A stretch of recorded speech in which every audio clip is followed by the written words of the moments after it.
Bien, y sin más preámbulos, le damos la bienvenida a nuestro padre expositor de esta noche en nuestro curso de Sagradas Escrituras en la segunda parte. Él es el padre Pedro Romero y él está en la Rectoría de la Sagrada Familia. Adelante, padre. Buenas noches a todos. Vamos a ver en esta lección, pues todas las lecciones son importantes. Vamos a ver algo sobre los profetas. El tema es los profetas de la restauración de la época persiana y helenística.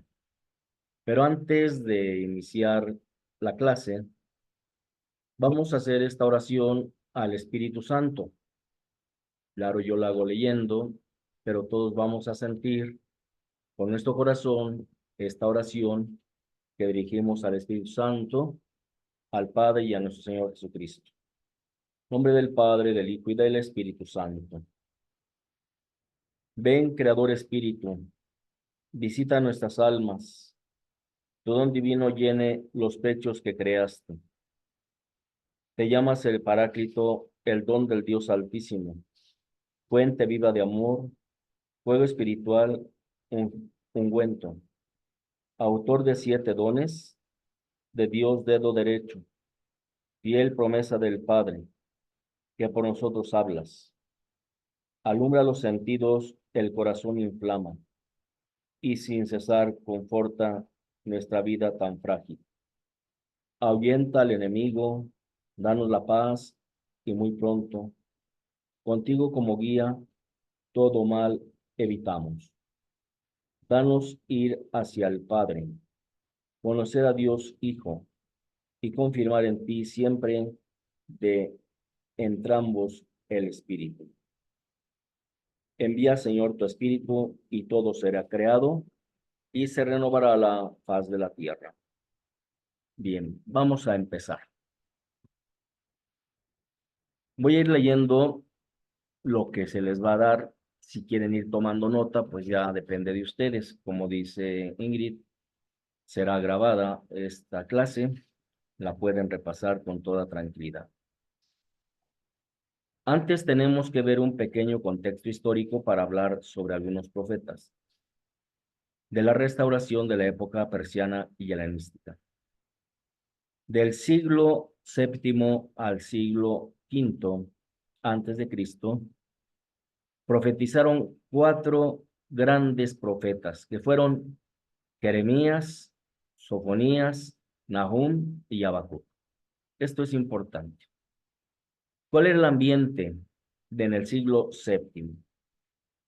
En el 700 antes de Cristo, Asiria, a través de sus grandes reyes que gobernaban Sennacherib, Azaradón y Asurbanipal, llega a tener un gran esplendor, máximo esplendor, y se expandió por regiones muy grandes hasta llegar al lejano Egipto. Desde esos años 700 al 600 antes de Cristo, los asirios, egipcios y caldeos, con su capital Babilonia, fueron pueblos que luchaban por tener la hegemonía en todo el Oriente, en todo el Medio Oriente, sí, la supremacía. Es una lucha constante de reinos. Las ciudades de Babilonia y Nínive fueron los centros mayores de la cultura y de las riquezas de ese tiempo. Palestina, que fue el pueblo escogido por Dios, asistía totalmente pasiva y sometida entre una y otra nación conquistadora. Era la que padecía, sufría todo aquello de aquella situación de esos reyes que verdaderamente pues tenían muchas ganas de seguir expandiéndose y dominar. Todos esos acontecimientos de la historia de aquel tiempo tienen gran importancia para los hombres que son los profetas. No la pueden evitar la historia como nosotros. No podemos evitar nuestra historia por la que vamos atravesando en el mundo hoy. Entonces, todos tenemos que ver la historia, pero los profetas veían la historia de una forma muy especial. Porque el profeta lo que hace es vivir profundamente en su propia piel, en su propia carne, la historia y la suerte del pueblo. Nosotros podemos ver la historia y la suerte de mucha gente, y ahí tenemos tantos círculos de miseria, migrantes, problemas que surgen en la nación, problemas violentos en las guerras, todo eso es terrible. Pero nos podemos quedar pasivos, no somos profetas. Pedimos a Dios, pero ojalá y se hubiera un profeta, porque fue lo que hicieron los profetas, vivir el tiempo, la historia y ver la suerte de ese pueblo. Podemos profetizar seguramente, pero seguramente será como hablar y decir, quién sabe, y esto se logra. Los profetas estaban llenos del Espíritu Santo, ustedes lo saben, y por lo tanto lo que decían al respecto de la historia era porque así lo miraba Dios. Y ellos tenían que hablar, o bien, o con amenazas, o con regaños, bueno, ya veremos, pero ellos tenían que hablar la verdad. Bien. Entonces, el profeta que hace, se encarna en su tiempo, es como un centinela que a través de palabras u oráculos, como dice la Biblia, unas veces condenaba y otras veces consolaba. ¿Mm? Entonces, estos profetas lo que hacen es, con sus palabras, dan al pueblo una visión teológica de la propia historia. Es decir, ¿cuál es esa visión teológica? Interpretaban los hechos y las acciones de los hombres con los ojos de Dios, con el corazón de Dios, y hablaban con la lengua de Dios. Es decir, ellos son la voz de Dios entre la gente, en la ciudad, donde quiera que se encontraban. Este es solamente así como para empezar. Es como el marco que centra la historia de los profetas que vamos a ver. En esta lección vamos a ver a profetas, a 6 profetas menores de la época post-exílica. Ustedes saben, vamos a recordar un poquito. Yo creo que no es daño, no nos hace daño recordar un poquito, pero no se aburran con mi clase. Los profetas se dividen en dos que se llaman mayores, y les digo, son Jeremías, Isaías, Ezequiel y Daniel. ¿Por qué se les llaman mayores? Porque sus escritos son extensos, y hay que leerlos para ir viendo diríamos, lo que trata cada profeta. Y los menores son 12 profetas. Casi todos vivieron durante los años 750 a 500 antes de Cristo. No dicen mucho. Hay unos profetas que tienen descrito 2 páginas, una página. Son pequeños, 3, 4 páginas. Son muy pequeños. Pero lo que dicen es extremadamente importante. Porque recuerden ustedes, no hablan no hablan ellos lo que quieren decir ellos, sino es lo que Dios quiere que el pueblo sepa. Bien, estos son, se los voy a mencionar: Oseas, Joel, Amós, Abdías, Jonás, Miqueas, Nahum, Habacuc, Sofonías, Ageo, Zacarías y Malaquías. Son los profetas menores. Ya recuerden, menores por el escritos que son pocos. De entre estos, el más pequeño, diríamos, del escrito de profetas es el de Abdías. Es muy pequeño, porque tiene solo 21 versículos. Son unas 600 palabras. Es muy pequeño, ustedes lo pueden leer simple y sencillamente en menos de 3 minutos. Bueno, pónganle 5 para disfrutar la lectura. Voy a escribir una nota, o les voy a hablar de una nota. En el 587 antes de Cristo, nada más voy a decir esta nota para centrar un poco el contexto donde estos profetas van a actuar. En el 587 a.C., Nabucodonosor II conquistó Jerusalén. Entonces destruyó su templo y puso fin a la independencia de los hebreos. Entonces llevó cautivos a Babilonia, un destierro total del pueblo hebreo, pero solo afectó a las clases altas hebreas, afectó a las clases altas hebreas. Los conquistadores de Israel, lo único que pretendían era que su interés era impedir que surgiera un poder político fuerte en Israel. Y por eso Nabucodonosor decide conquistar. Entonces se lleva por la fuerza a la clase dirigente que fuera capaz de una revuelta, un pleito, una guerra.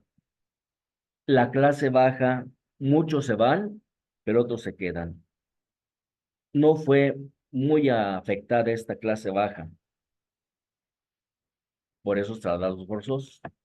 Sin embargo, como es una invasión, en toda nación se padecen los problemas.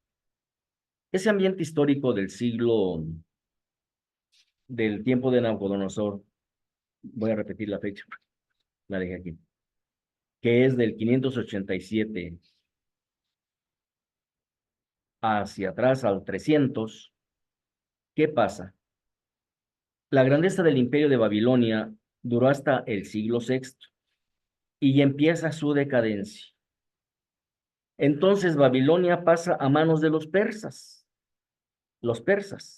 con Ciro II, de la dinastía de los Arquemenidas. Estos reinan, o Ciro reina, del 550 al 530. Bien, Ciro II, rey de Persa, que ahora es de Persa, que ahora es Irán, entró en los dominios de Naboinido, que fue el sucesor de Nabucodonosor, en el 539.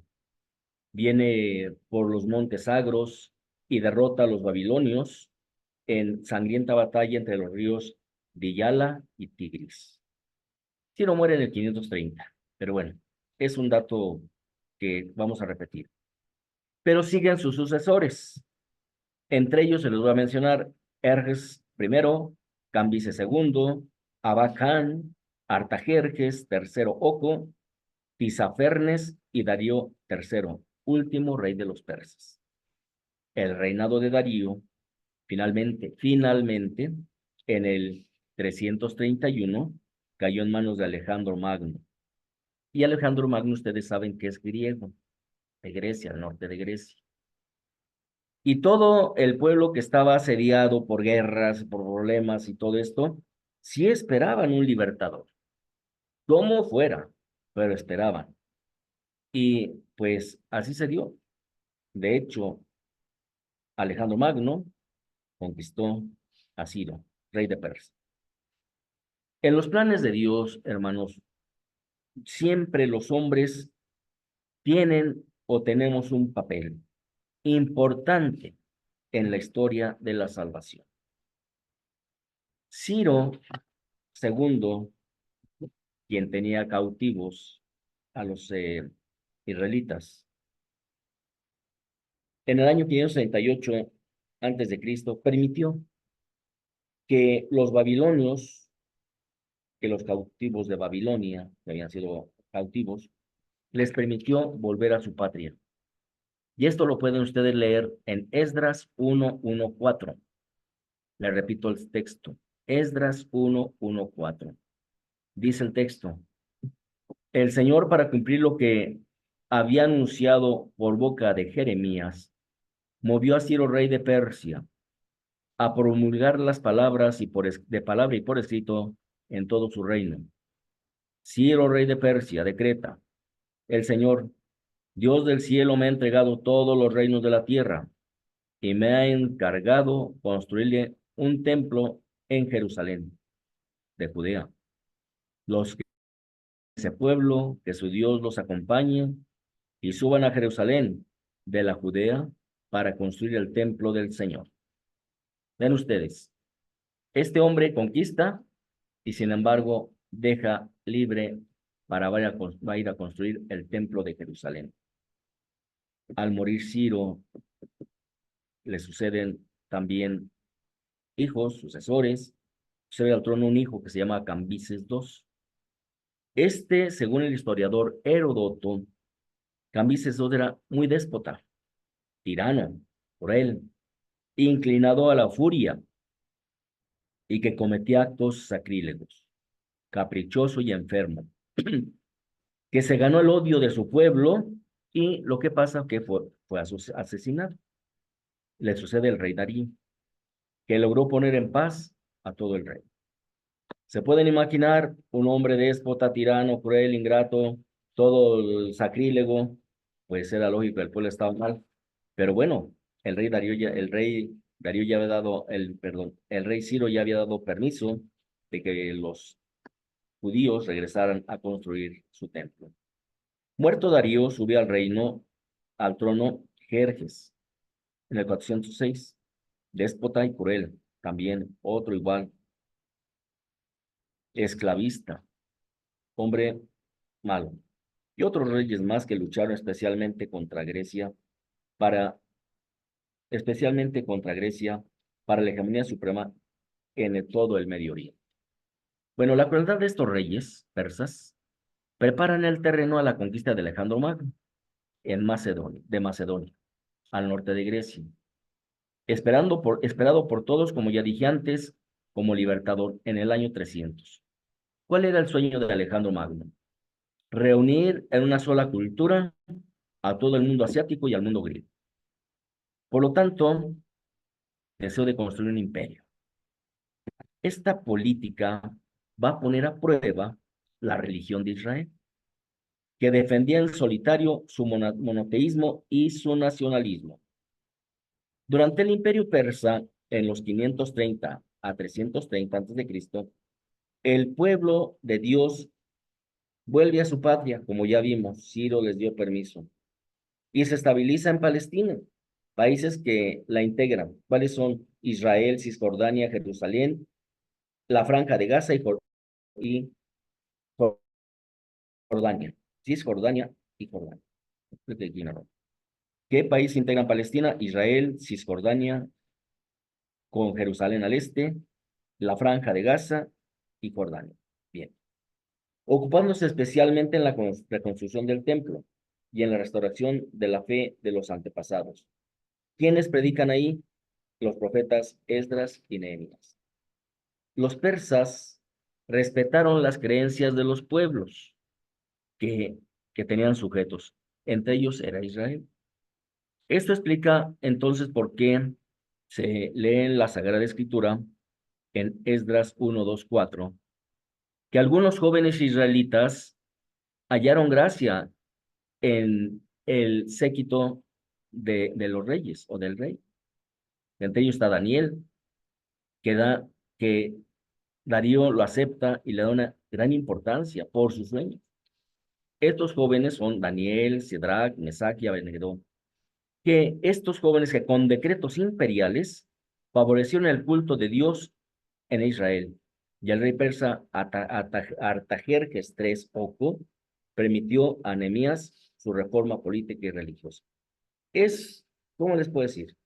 Un enredo de fechas, de reyes, que para todo esto tenemos que tener un libro que nos ayude a ordenar nuestras ideas.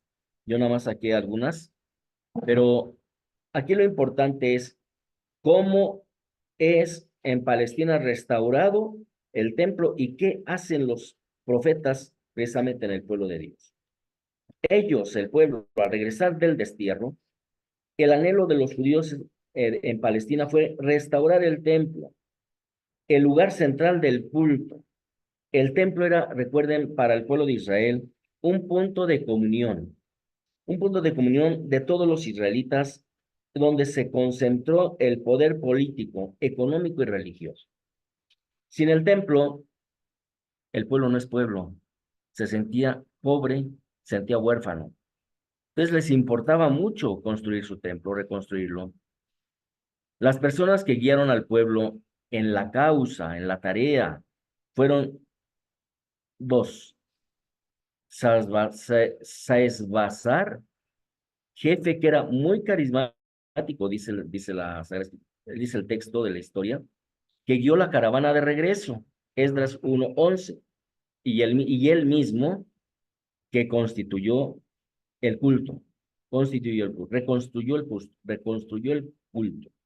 Y Zorobabel, que es parte importante, en Esdras 5:2, fue animador de la reconstrucción del templo y el organizador del culto. Los profetas contemporáneos fueron en estos tiempos Abdías, Ageo y Zacarías, que con su palabra fueron cooperando a la misión de la restauración, fueron animando al pueblo, porque a pesar de que estaban en reconstrucción, muchos se desanimaban, como pasa siempre en toda construcción. A estos profetas que he mencionado, Abdías, Ageo, Zacarías, se les llama profetas espirituales, porque su interés estaba en establecer el culto a Dios y retornando la fidelidad a la ley que marca el Deuteronomio. Fidelidad a la ley de Dios. Restaurar culto y proclamar la fidelidad a la ley del Señor. El primer profeta que vamos a ver es Abdías, el primer profeta. El libro del profeta Abdías proclama el juicio del Señor contra Edom por los actos de violencia contra su hermano Israel, es decir, Jacob. Recordemos, es el libro más corto, ya se los había dicho, de todo el Antiguo Testamento. Solamente tiene 21 versículos y aparece dividido en dos partes. La primera parte va de los versículos 1 al 4, donde abordan el castigo a los edomitas. ¿Quiénes son los edomitas? Son los hijos, nietos y generaciones del pueblo que fundó Esaú, hermano de Jacob, hijos de Isaac, hijos de Rebeca. Ustedes lo saben. Entonces, ¿por qué si es Esaú se le llama edomitas? Edomita, Edom, el nombre de Edom significa rojo. Y es un nombre que proviene del nacimiento de Esaú. Ustedes pueden leerlo, Génesis 25:25, que cuando nace, se nace con el pelo rojo. Entonces se le llama Edom. Nació Esaú, pero salió Edom, es decir, el rojo, salió el rojo. El primero que nació fue pelirrojo, que fue él, todo cubierto de vello, y se le llamó Esaú. Pero vean ustedes, viene un Edom, viene un rojo. Bien. Y la nota que les doy es, Isaac se casa con Rebeca, tiene estos hijos, Jacob y Esaú. Y también se le llama Esaú porque, por suerte, un incidente entre Jacob y Esaú que fue, Esaú salió a cazar, porque era un gran cazador.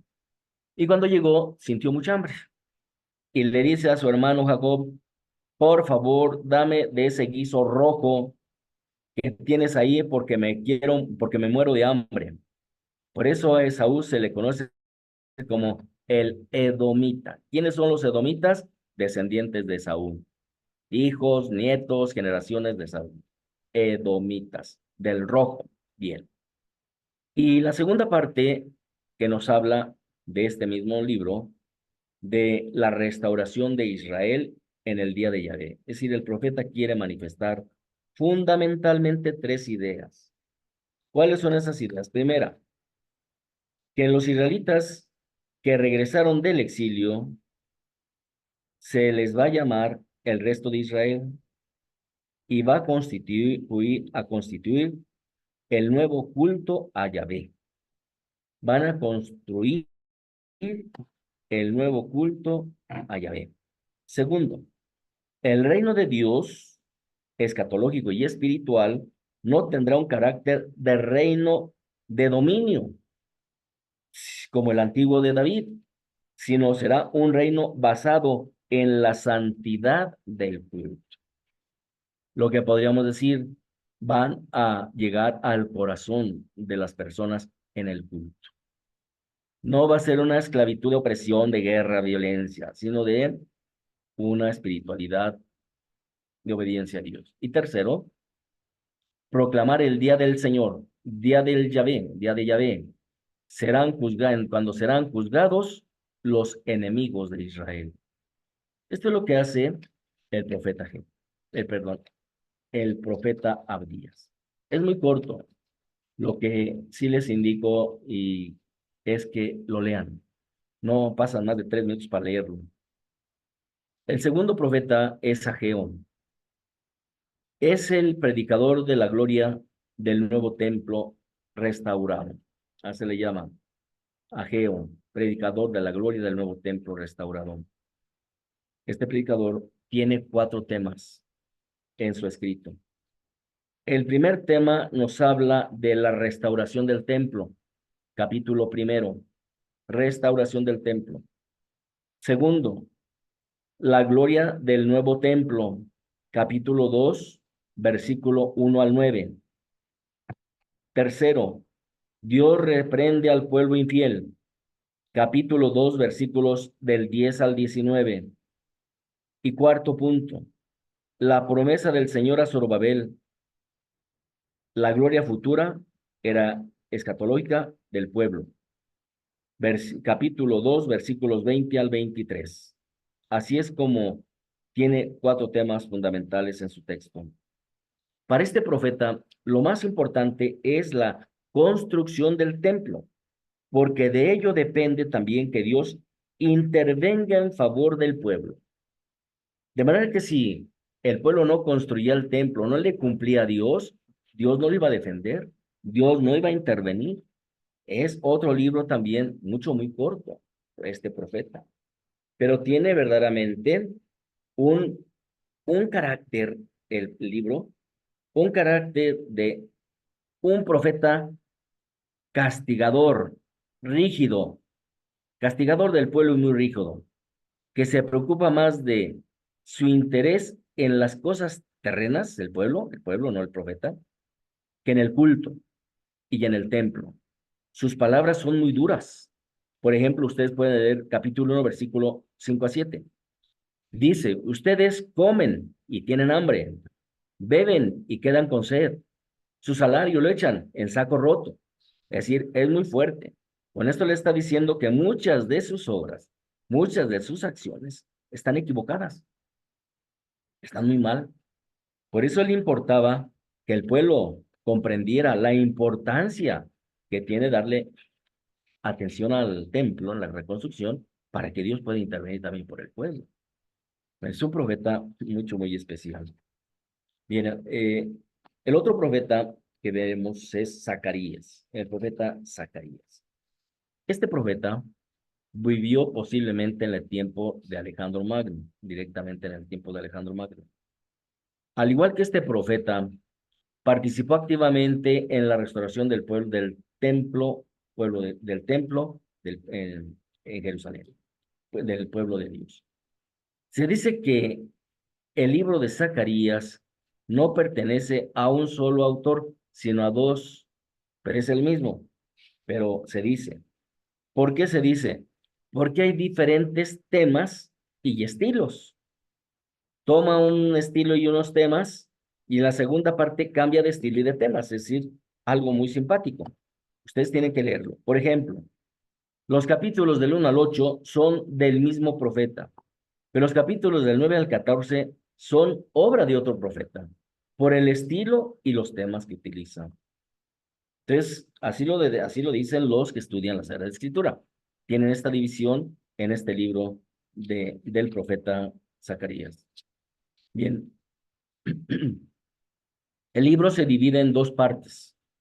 La primera parte comienza con una exhortación del profeta al arrepentimiento y a la conversión. Los primeros 8 capítulos La atención está centrada en la restauración del culto de los padres y en la reconstrucción del templo. Culto y reconstrucción de los antepasados, dice, de los padres, de los antepasados. Entonces tenían que hacer una memoria para que el pueblo le echara ganas a la fe y a la construcción.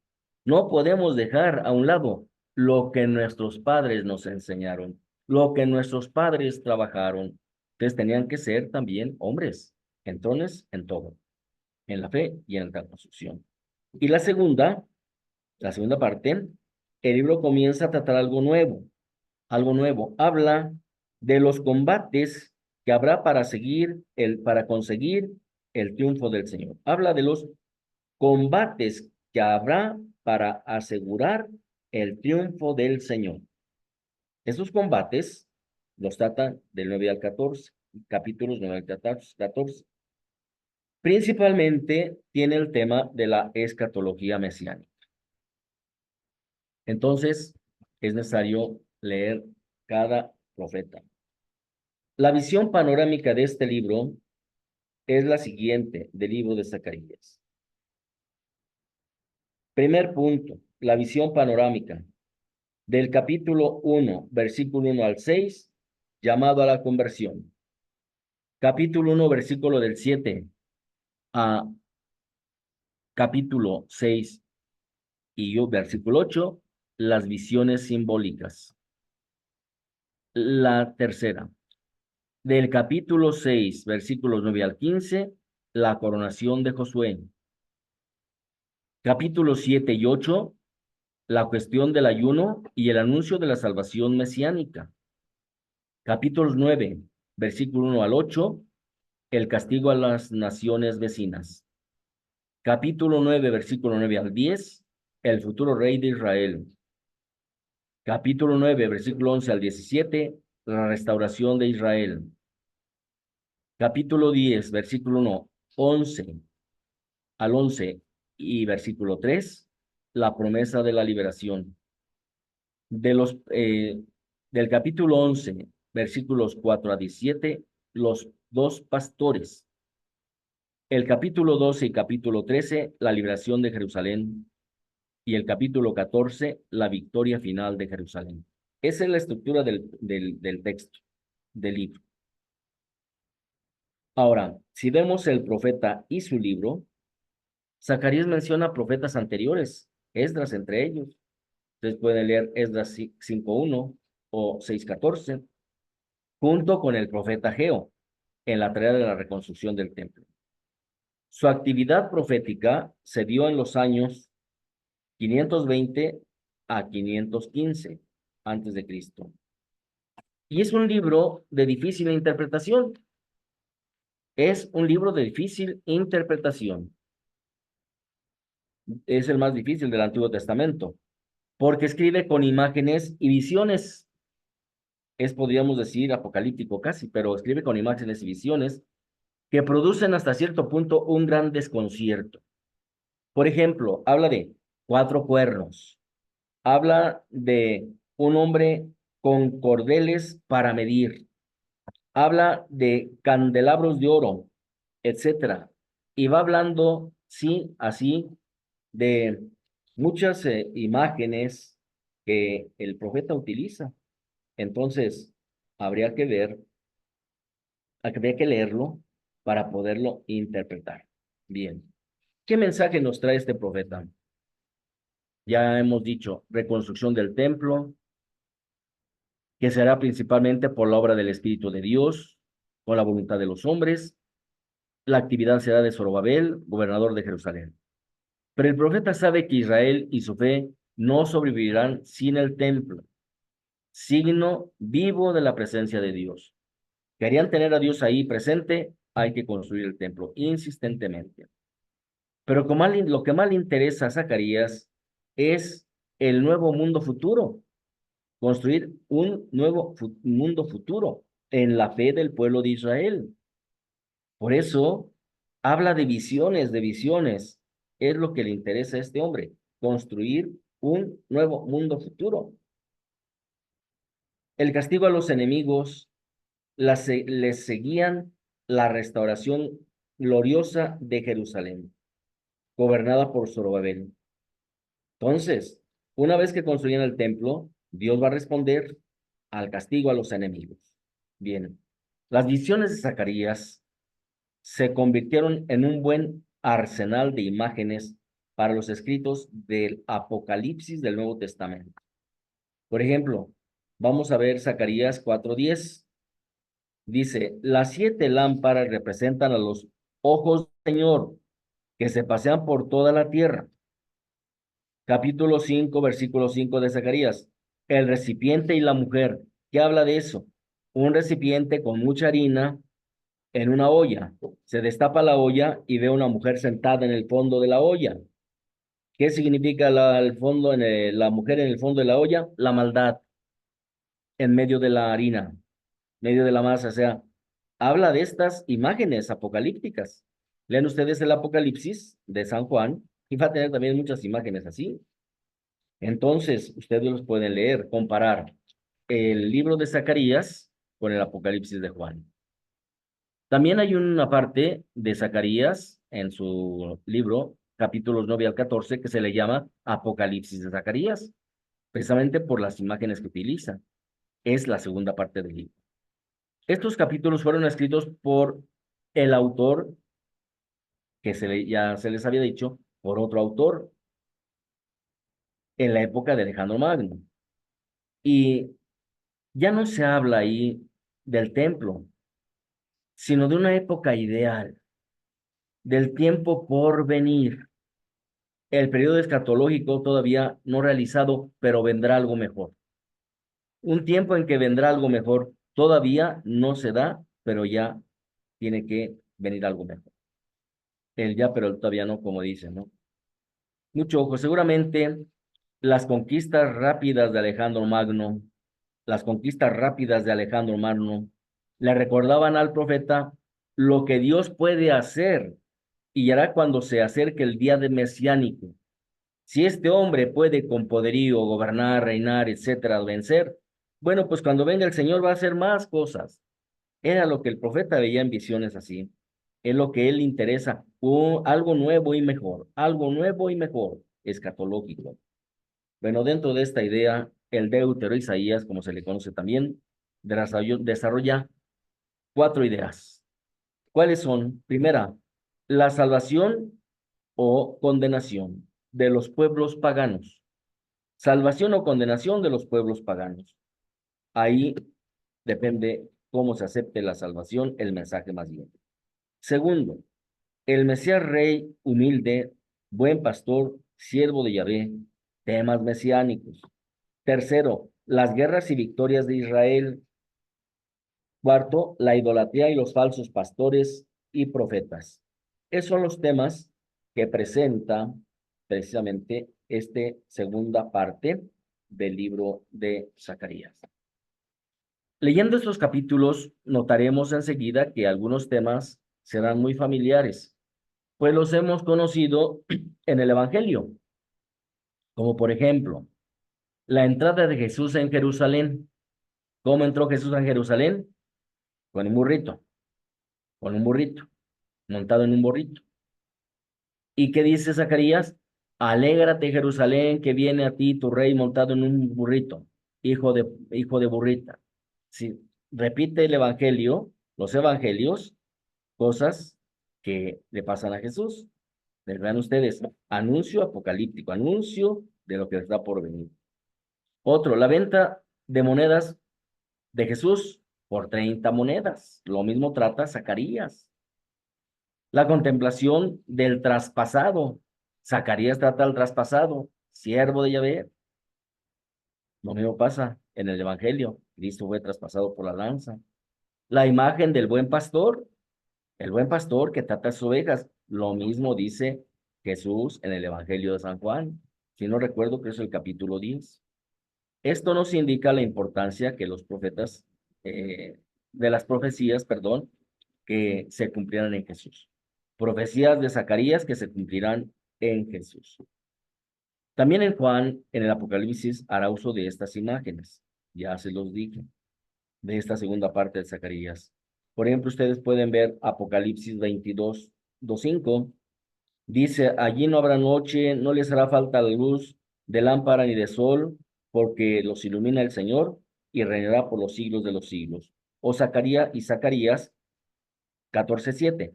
Será un día único, sin distensión de noche, y día porque el atardecer seguirá habiendo luz. Entonces es la misma idea, el mismo mensaje. ¿Cuál es el mensaje del deutero Isaías? Perdón, del deutero Zacarías.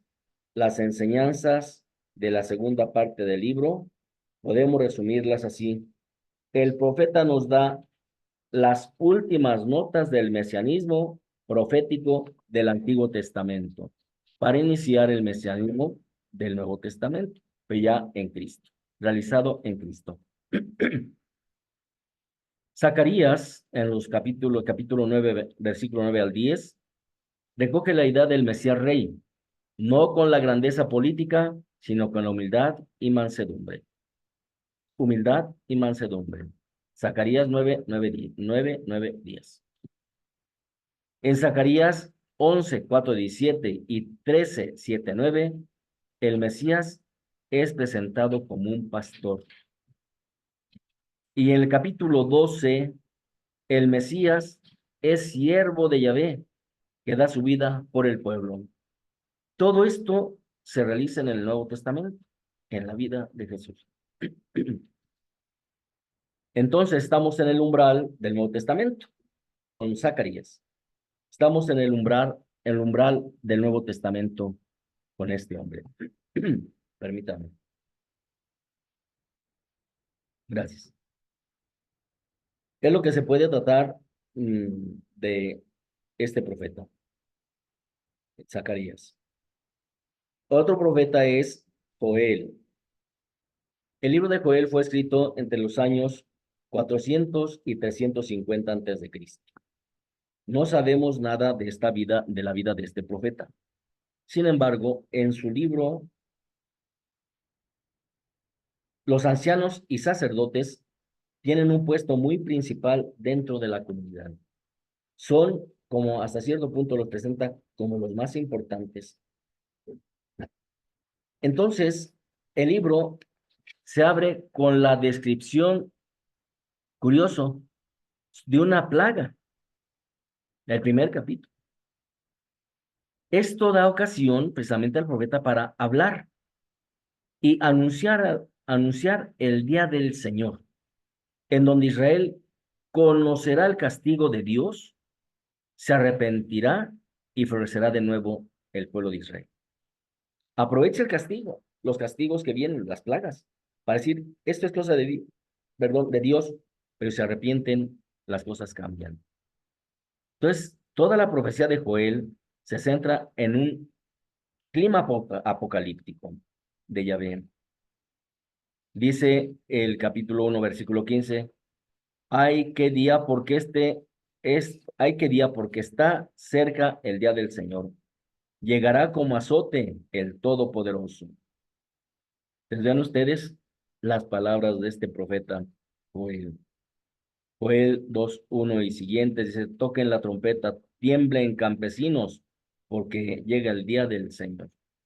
Todo es apocalíptico en este. La enseñanza de Joel es esta. El día de Yahvé es el día en que Dios hará justicia, sea de su pueblo o sea de pueblos paganos. Sea de su pueblo, sea de pueblos paganos. Hará justicia el Señor. Y dice, será un día terrible, pero convencido que Dios es compasivo y clemente. No se queda en el castigo, sino trasciende a la clemencia, al perdón y a la misericordia. Es, por lo tanto, la salvación del pueblo. Claro está que esta salvación exige la conversión, pero no una conversión externa, sino profunda, verdaderamente y de corazón. Entonces, el profeta a la vez consuela y sacude la conciencia del pueblo. Sacude la conciencia del pueblo. Para nosotros cristianos hay algunos elementos del libro de Joel que usamos en la liturgia y son muy útiles para nuestras reflexiones. Ya cuando se tienen los textos en la mano, pues se da uno cuenta, litúrgicos a textos litúrgicos, se da uno cuenta, porque hay citas, como si es utilizado este profeta. Bien, el profeta Joel. Por ejemplo, el ejemplo es el himno litúrgico, día de la ira del Señor, o día en que se entrega cuentas a Dios, como por ejemplo la celebración de los difuntos. Son textos bíblicos que nos ayudan en la liturgia. Todos los textos bíblicos ayudan a la liturgia. Pero este Joel, el profeta, tiene mucha incidencia en la liturgia. La iglesia recoge esta profunda llamada a la penitencia en la liturgia que presenta Joel en el tiempo de Cuaresma, que es convertirse y ayunar. Convertirse y ayunar. Conviértanse a mí con llanto y ayuno, dice el Señor. Pueden leer capítulo 2, versículos 12 al 17. Bien. En Joel 3, 1 al 5, es comparado con Hechos de los Apóstoles 2, 17. Son casi lo mismo. Dice el texto, derramaré mi espíritu sobre todos sus hijos e hijas, profetizarán sus ancianos y tendrán sueños. Entonces, todo lo que decía Joel, el libro de los Hechos de los Apóstoles lo retoma. Lo retoma. Y así pasó. Acuérdense, tiempo de Pentecostés, se lee este texto de Hechos de los Apóstoles 2:17, en la fusión del Espíritu Santo, precisamente, que supera toda la barrera de edades, de todo, porque Dios da su espíritu a todos los hombres. ¿Qué esquema pone Joel en su libro? Pone lamentaciones del profeta lamentación del profeta llamando al arrepentimiento y anuncio del día del Señor. Nuevo anuncio del día del Señor, invitación a la alegría y a la acción de gracias y promesas de salvación, el derramamiento del Espíritu sobre los hombres, el anuncio a las naciones y el futuro glorioso de Judá. Eso es lo que el texto de Joel invita. Bien, vamos a ver a Malaquías. Malaquías. No sabemos o no se sabe quién escribió este pequeño libro del profeta Malaquías. Se supone que es él. Malaquías en hebreo es Malaki, que significa mi mensajero. Mi mensajero, Malaquías. En su tiempo, la diferencia del pueblo, la indiferencia del pueblo ha llegado al máximo. Desanimado al ver que las antiguas profecías del Señor y de gloria y grandeza de Israel no se han cumplido. Está desanimado y cae en la apatía religiosa, tiempo de Malaquías, y en la falta de confianza en Dios. Entonces, el pueblo duda del amor de Dios, de su justicia y de la misma existencia de Dios. Un profeta que tenía mucho trabajo, aunque hay cosas buenas. El templo ya está reconstruido. Es una de las cosas buenas, tiempo de Malaquías. El culto en auge. El culto en auge. Templo construido. Los sacerdotes y levitas están organizados. O sea, son cosas buenas. Pero el pueblo con ese desánimo y esas dudas. Así, ahí predicó el profeta Malaquías. ¿Cuándo fue escrito este libro? El estilo y la lengua nos hace pensar que en el siglo V antes de Cristo, y más precisamente en los años 480 al 450. El aspecto curioso de este libro es escrito a manera de diálogo, a manera de diálogo. El profeta hace una afirmación y los oyentes objetan, es decir, discuten, o niegan la afirmación del profeta. Este vuelve a justificar la afirmación inicial y saca sus consecuencias. Por ejemplo, si esa manera de diálogo les pongo un ejemplo. Malaquías 3, 13 al 14. Dice Malaquías, dice el Señor, sus discursos son insolentes contra mí. Y todavía preguntan, ¿en qué te ofenden nuestras palabras? Porque dicen, no vale la pena servirle a Dios. ¿Qué sacamos con guardar sus mandamientos? Ven ustedes, habla el profeta, contestan los hombres. Habla el profeta, argumentan los hombres. Es como una especie de diálogo. Y hay que leerlo con mucha atención, ese libro del profeta. Bien.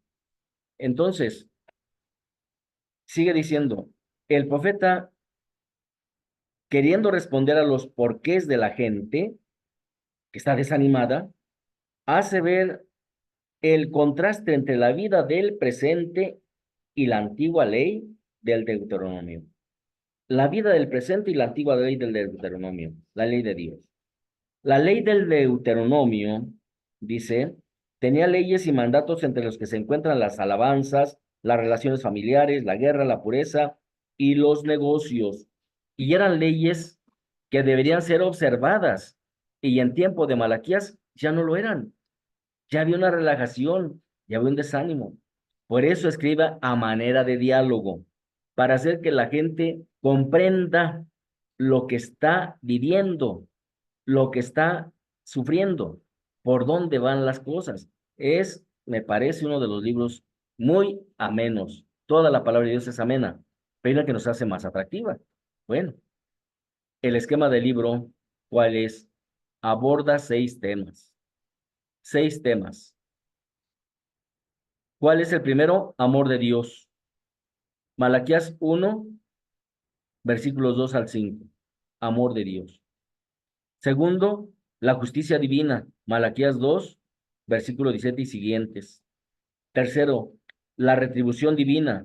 Malaquías 2, versículo 17 al capítulo 3, versículo 5 y versículos del mismo 3, 13 a 18.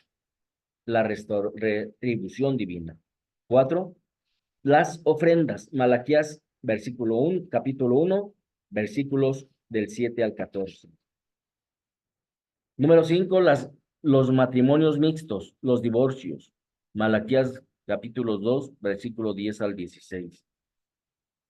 Sexto punto, que trata los diezmos, Malaquías, capítulo 3, versículos del 6 al 12. Bien, el pequeño libro de Malaquías es muy citado en el Nuevo Testamento. Los 2 textos más citados del Nuevo Testamento de Malaquías que hablan son del mensajero. Así tenemos, por ejemplo, Malaquías 3:2, dice, hablando sobre el mensajero, los textos más mencionados. ¿Y quién podrá soportar el tiempo de su venida? ¿O quién podrá estar en pie cuando él se manifieste? Porque él es como fuego purificador y como jabón de lavadores, perdón. ¿Y qué dice Lucas 1:17? E irá delante de él con espíritu y poder de Elías. Vean, mensajero, para hacer volver los corazones de los padres a los hijos y de los rebeldes a la prudencia de los justos, para preparar al Señor un pueblo bien dispuesto.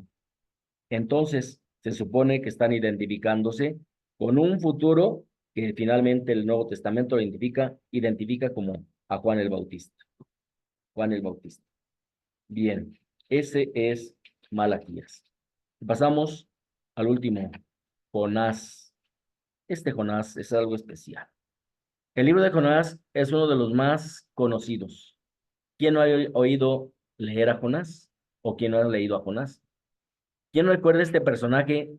¿Cómo se define Jonás? Gracioso, pesimista, fanático, nacionalista, rebelde, etcétera. Verdaderamente así era Jonás. El protagonista es Jonás, ubicado en los tiempos del esplendor de la ciudad de Nínive, en el siglo VIII antes de Cristo. Jonás tendrá que ir a Nínive, la gran capital, a predicar en ella la destrucción en 40 días. Y dice que será destruida. Nínive era la capital de Asiria, del imperio asirio, una ciudad que en su maldad no conocía límites. Por eso es enviado ahí. Los pecados de Nínive no podrían quedar impunes, eran grandes. Entonces, ahí es mandado precisamente el profeta. Un resumen del libro, se los voy a leer tal cual como está en el texto que me dieron. Jonás, conociendo la bondad y la misericordia de Dios, y que se arrepentirían de su decisión, Dios se arrepentiría de su decisión, no acepta ir. Abandona, perdón, aborda una nave para escapar. Dios, para poner en crisis al profeta, fanático y rebelde, cumple una serie de milagros. Hace salir una tempestad, hace descubrir al culpable por medio de la suerte, lo hace comer por un pez en cuyo vientre están 3 días y 3 noches. Luego lo hace vomitar en la orilla. Aquí le comunica nuevamente su vocación y su mensaje. Jonás acepta de mala gana. Se va a Nínive, predica las amenazas de Dios y pasa lo que temía. Los ninivitas se arrepienten y Dios no los castiga, Dios los perdona. Jonás se vuelve mezquino y se enfada con la misericordia de Dios y desea la muerte. Salido de la ciudad, se repara a la sombra de un árbol, crecido milagrosamente. Pero cuando un gusano lo seca, Jonás se enfada con Dios porque lo ha hecho secar por culpa del sol que le cae encima. Dios entonces trae las consecuencias de su actitud. Si Jonás tiene derecho de enfadarse y de apiadarse de la suerte de un árbol, mucho más tiene derecho Dios de compadecerse y perdonar a una ciudad donde viven 120,000 niños inocentes. Solamente habla de niños inocentes. Era muy grande la ciudad, podía ser más, no solo niños, mucha gente. Este simple resumen del libro nos hace dudar de que sea una historia real, la verdad. Pero de hecho, estamos delante de una narración didáctica. Es una narración didáctica, es midrásica. ¿Qué eran los midrash? Los midrash eran enseñanzas contadas en forma de historias. Entonces, es una enseñanza didáctica en forma de midrash, como una enseñanza a través de historias, una historia, una aventura histórica para este hombre. ¿Qué quería enseñar? Una verdad, una verdad. ¿Qué verdad quería enseñar? Llamada universal a la salvación. Y un himno al amor de Dios y a su misericordia que quiere la salvación de todos. Era lo que quería enseñar la historia. Y ustedes la pueden leer. El rey ninivita y todos los nivitas, incluso los animales y todo, hicieron ayuno. Se ve la grandeza de lo que quiere enseñar este profeta, la gran bondad de Dios, el gran amor de Dios y la llamada a la salvación a través de la conversión. Bien, bueno, esto es lo que nos dice este libro. Nínive es representante, diríamos así, de los pueblos paganos y opresores del tiempo. Por eso no podía quedar impune todos sus pecados. A ellos se dirige Jonás para exhortarlos a la conversión y Dios concede el perdón. La última nota, podríamos decir, Jesús adapta, perdón, a sí mismo y a su muerte, la resurrección y restitución de Jonás dentro del pez. Es decir, Dios mismo toma la imagen de Jonás que fue tragado por el pez, cuando él será también colocado en la tumba. Así como Jonás estuvo 3 días y 3 noches en el vientre de la ballena, así estará el Hijo del Hombre 3 días y 3 noches en el seno de la tierra. Entonces, el mismo Jesús se compara a este Jonás para enseñarnos precisamente la resurrección, el don de la resurrección, la vida. Si a Jonás se lo traga el pez, simplemente no hubiera realizado su misión, pero lo tragó, pero no lo mascó, pues, no lo deglutió, ¿cómo se dice, pues? Lo importante es que este hombre simplemente fue tragado por el pez, conservado en la boca del pez, escupido en la playa, y así pone la imagen de Jesús y la retoma del profeta. Bien. Recuerda que la conversión de los ninivitas frente a la falta de fe y conversión de los pueblos. Entonces los ninivitas tenían que convertirse. Nos recuerda la conversión de los ninivitas frente a la falta de fe y la conversión. Bueno, esto es una nota que verdaderamente no la tomen en cuenta. Lo que sí tenemos que tener en cuenta es el anuncio de Jonás, la conversión del pueblo y cómo Dios en Cristo toma la imagen para darnos a entender el poder de Dios cuando invita a la conversión, al arrepentimiento, y el premio será la eterno perdón, el amor infinito de Dios. Cosa que Cristo vino a hacer con su eh, con su propio sacrificio. Estando en la tierra 3 días, recita vivo y glorioso. Quien tome el mensaje de Jonás, quien tome el mensaje de Cristo, considero que puede tener actitudes como las del pueblo de Nínive, conversión diaria. Bueno, pues este fue en general la plática, la charla de este día.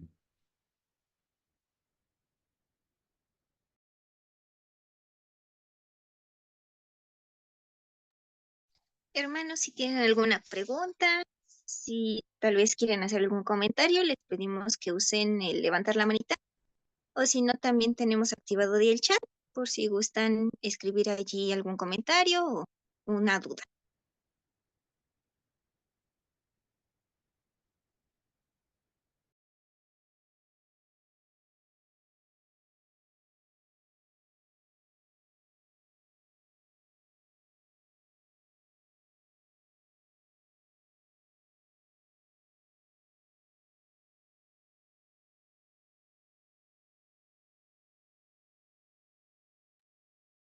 Yo les quiero sugerir que si tienen dudas, algún día las escriban, se las pasen a la coordinadora y si los padres quieren, podríamos tener así como los sacerdotes y ustedes una charla por medio de Zoom para que todos los que dimos los temas y tiene ustedes una duda, entre todos los padres que dimos el tema en una sola asamblea, se tenga la resolución de sus dudas. Considero que así se podría hacer algo. ¿Mm? Se podría hacer algo, no sé qué les parezca, ¿verdad?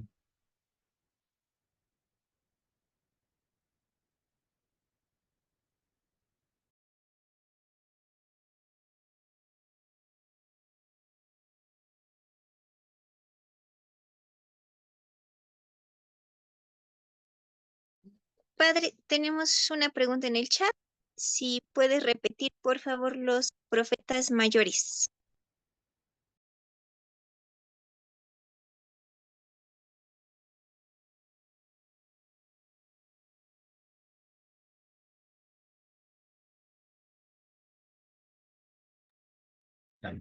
Profetas mayores son Isaías, Jeremías, Ezequiel y Daniel. Son los profetas mayores. Isaías, Jeremías, Ezequiel y Daniel, por sus escritos extensos, que no son muy extensos. Pero bueno, a comparación de los menores, sí, mucho.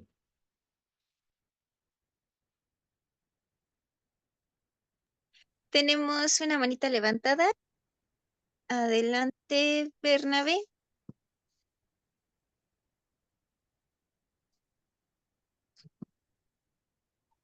Ya no tiene el chat, perdón, que sería buena idea lo que está comentando el padre, hacer alguna, por vía Zoom, si tuviéramos algunas dudas, me parece buena idea. Era eso nada más.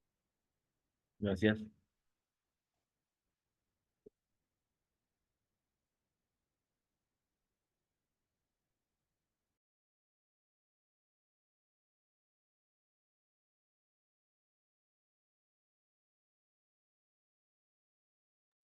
Otra pregunta.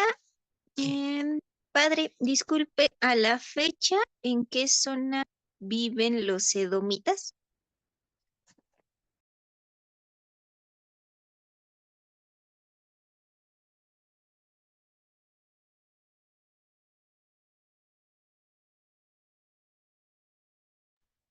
En el siglo V y tercero, sobre todo en el tercero se nombra más. Son descendientes de Saúl, habíamos dicho, hermano de Jacob.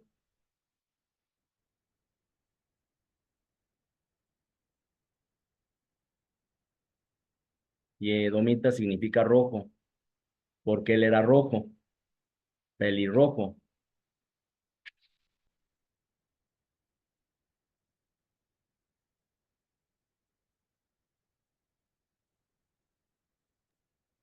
Gracias, padre. Y otra pregunta más. Mm, Yo con la misma idea de la reunión general, me gustaría que las preguntas que tuvieran nos las pasaran antes de la reunión, estudiarlas bien y se les da, porque en las clases se quedan muchas dudas, a mí me quedan también dudas, ¿no? Y me quedan lagunas porque quiero que las cosas salgan más y es una historia, historia, historia. Estos libros son totalmente llenos de mucha historia, muchas fechas, muchos nombres de reyes, gobernantes, es decir, a veces hasta uno se enreda. Entonces, por eso si nos las dan antes, la estudiamos bien como es en orden, se les va dando la respuesta y así no cometemos más errores sobre errores.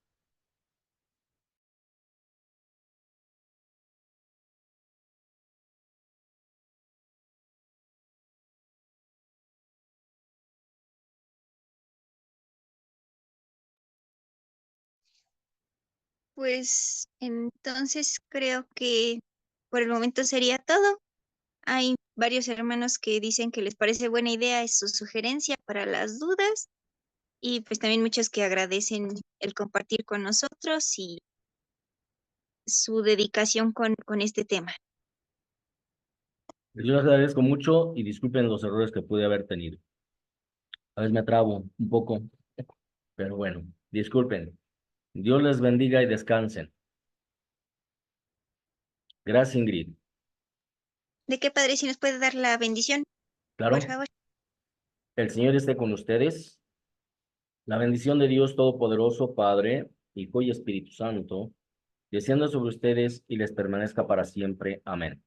Saludos para su familia. Gracias, Ingrid. Saluden a sus párrocos. Muchas gracias, padre. Gracias, hermanos. Eso sería todo por esta sesión.